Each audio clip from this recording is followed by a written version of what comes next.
Okay, I have a question. What part are we supposed to play in this judgment of appointing the Supreme Court justice? We know so very little about anything to do with politics as human beings who are working regular jobs in this country. We know so very little about the way the game is played until we see it on TV and we watch grown men act like children, and then when they talk about their childhood, they forgot about it. That's pretty interesting in itself. It's a sandbox for idiots. And they talk about cleaning the swamp. Well, in the swamp, they found a mermaid, and that's not really good. Why are we in the middle? Why am I supposed to judge between a Republican and a Democrat?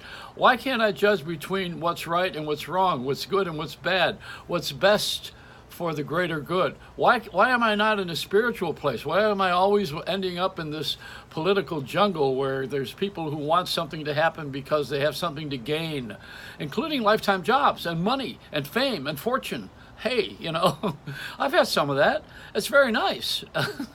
It's good. Mr. Reynolds, how would you like your steak? Well, thank you very much. I'm a vegetarian. But the thing that we do with our lives right now is very important. We're viewers. We are viewers and we're participants in life. And they want us to vote for something, vote for some people, and we don't know anything about them. We only know the ads. We know what they tell us. And Jack Nicholson, the truth. You don't want to know the truth.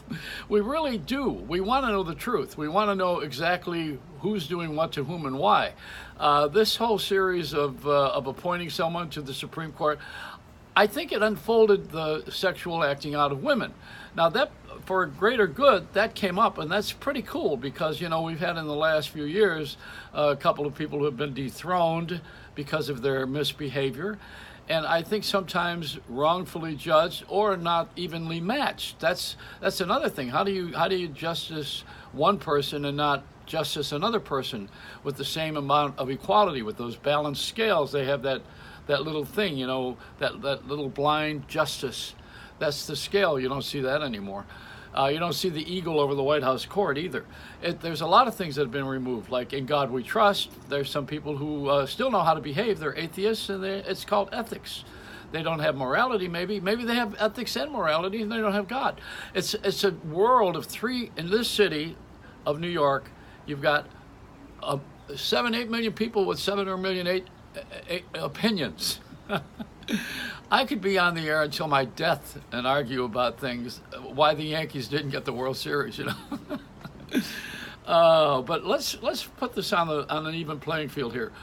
Why are they rushing through this thing? What's the reason they're rushing to appoint this guy? Why? Why are they in such a hurry to put him in the place when there's a question? Isn't that what judges are supposed to do, is evaluate? And aren't they supposed to take all the evidence and consider it? Why are they not doing that? Why are they not doing that with the judge? Take everything and weigh it. And if it comes out that he's innocent, then we all got to say, "Oh my God, I'm so sorry." How many times have you had that happen? Where you see the difference between in an elevator, if someone steps on your foot, that's an accident. If they're standing on it, that's a violation. So we have to know the difference, the wisdom to know the difference. And recovery is so important with sexual addictions because they have denial. And people who have done something years ago, like myself, we not only do we have blackouts, we have denial, we have issues that are unsettled, unsolved. We haven't done the work yet. And that's in all phases of life and with every single kind of person. Doesn't matter about your size, your weight, your wealth. See, you can't say this guy served everybody real well and has been an ideal citizen for a number of years, so therefore let's give him a pass. You can't say, on the other hand, that she hasn't been a wonderful model citizen herself, this woman who's contesting the appointment of the Supreme Court justice. I'm not even using their names. But when we want to come into a judgment place, then we have to realize that we're going to be judged ourselves. And so what's fair? The wisdom of Solomon, remember, he took a baby and he handed the baby over to the two women who were fighting over whose child it was. And he said, okay, cut the baby down the middle and give each half.